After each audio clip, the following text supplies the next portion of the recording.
आज काव्य पाठ काव्य गोष्ठियाँ तो हुआ ही करती हैं, लेकिन आज का दिन मेरे लिए बहुत विशेष रहा। दो लखनऊ के दो रत्न मूर्धन्य साहित्यकार, और उससे भी बड़ी बात, दोनों आपस में परम मित्र, श्री गणेश प्रसाद सक्सेना भिक्षुक जी और परम श्रद्धेय आचार्य परमानंद जड़िया जी, दोनों का आज ही जन्मदिन। तो आज वो होंगे तो आज उनका कौन सा जन्म ऐसी विभूतियों को ऐसी विभूतियों को नमन करने का सुयोग बहुत कम होता है, और उससे बढ़िया भी सुयोग हमारे जैसे लोगों के लिए ये कि मैं दोनों ही लोगों का प्रिय पात्र रहा।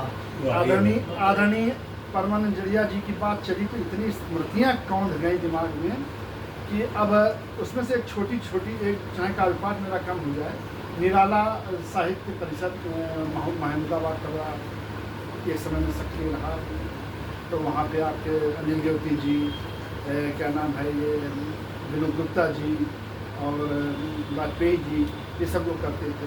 तो दादा का परमानंद जड़िया जी का उनको सम्मान होना था, और अबोध जी भी, दोनों लोग का, और उसमें एक सबसे छोटी उम्र के हम जी थे, संभवतः रामनारायण जी, तो उनके साथ जो है पर्यटक जी, और उनके साथ जाने, वो फोटो भी कहीं हमारे पास आज भी। एक तो वो उनके साथ की यात्रा मेरे दिमाग में सुरक्षित है, दूसरा हमें 1992 में ये नवीन जी एक देते हैं युवा साहित्य, युवा रचनाकार वर्ष का एक देते हैं, युवा रचनाकार सम्मान, तो 92 वाला जो था वो हमको मिला था, हमको याद है। और उसमें डॉक्टर दुर्गा शंकर मिश्र जी, आचार्य गंगारथ पांडे जी, चक्रधर पांडे दादा जी, और आदरणीय परमानंद जड़िया जी, और अभी जिनके यहाँ क्या है ये सब, और ये यहियागंज में कार्यक्रम हुआ था, तो ये हो गया। और दूसरा हमने एक शब्द अभी कह दिया कि मैं बहुत कृपा पात्र था उनका, मतलब मुझे बहुत दुलार उनका मिला था। तो जैसे बैठे भाव की तरह जैसे पढ़ा, और वो अच्छा, उनके विषय में बहुत लोग यहाँ जो जानते होंगे कि भैया वो निडर थे, वो जिसको किसी को भी कुछ कह सकते हैं, और आप जान लीजिएगा क्या रहा है, डांट देते थे। हमने तो कई ऐसे डर से, अब पूरा बहुत समय लग जाएगा बताने में, हम परिवार में बचपन में इन्हीं ताऊ से डरते थे, इनके पास जाते नहीं थे डर के मारे। और उस पर भी अच्छी बात यह है कि हम जैसे लोग, तभी तो हमने कहा आओ बेटो, बहुत बढ़िया, और जैसे कभी मतलब आराम से थोड़ा सा वो बात, और बात फिर लंबी जल न हो जाए, आखिरी और बहुत मतलब एक क्या बोलते हैं सजल संस्मरण कि आपके साथ सबसे अंतिम जो कष्ट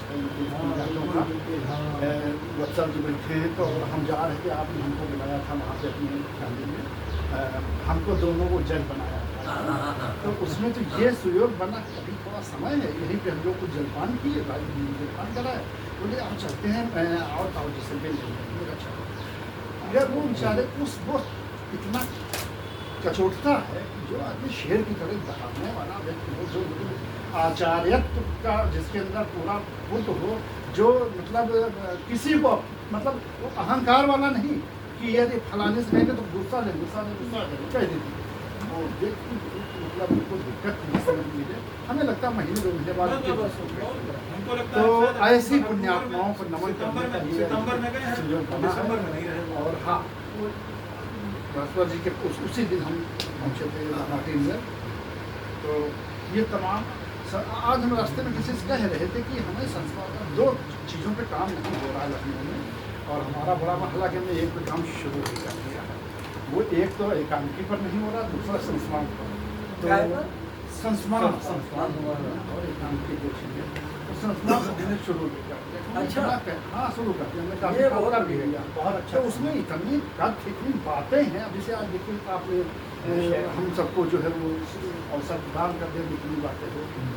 और कई बार क्या होता है कि किसी के पास मात्रा बहुत होती है सब्जी की, लेकिन उसके अंदर जो क्वालिटी नहीं होती, मतलब उसके अंदर गुणवत्ता नहीं होती।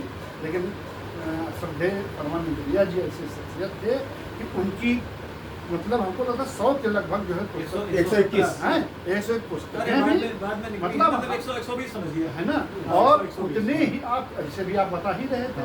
और किसी में और हमको इसलिए कि 2-3 लोग, ये गजेंद्रनाथ चतुर्वेदी जी यहाँ बैठे, तो हम एक बार, अब बात चल गई है नहीं, चूंकि बिल्कुल आप बताइए। तो हम विलम्ब से पहुंचे तो इन लोगों को डर, जिसे आप कहे रहे ना, हम डरते। हमें एक चीज़ बहुत मुनव्वराना कहते हैं कि पाँव दाबे हैं बुजुर्गों के तो फन आया, तो हमें इन सबके बीच में बैठने को, और सबसे कम उम्र के हम होते थे उस समय, तो हमसे थोड़ा बड़े ब्राह्मण जी होते थे। तो हम थोड़ा विलम्ब से पहुंचे तो अपना नाम लिखा, कोष्ठक में हमने श्रोता लिख दिया।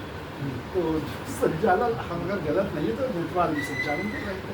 नेपाल। नेतपाल प्रोफेसर नेतपाल। हमारे शिक्षक रहे नेत्रपाल जी। अच्छा अच्छा, तो वो हमारे पड़ोस में थे ना, तो बहुत हमारा खूब बढ़िया तो उन्होंने कहा भाई देखिए एक इसमें श्रोता हैं, उनको जो है हमारा नाम लिया। तो गजेंद्रनाथ चतुर्वेदी दादा कहते हैं, अरे भैया ये श्रोता नहीं स्रोत हैं। इतने बड़े बड़े लोगों का जब आज हमारी कोई तारीफ करता है तो हम उन्हीं लोगों को स्मरण करते हैं और उन्हीं के चरणों में नमन करते हैं। उससे 2 काम हमारे हो जाते हैं, एक तो आगे का मार्ग और प्रशस्त हो जाता है, और दूसरा मेरे अंदर कहीं दम अगर आ रहा होगा तो वो विसर्जित हो जाता है, क्योंकि तुम्हारा है क्या इसमें जो है, उन लोगों का प्रताप है, उन लोगों का आशीर्वाद है। तो आइए उनके चरणों में बार बार नमन करके भी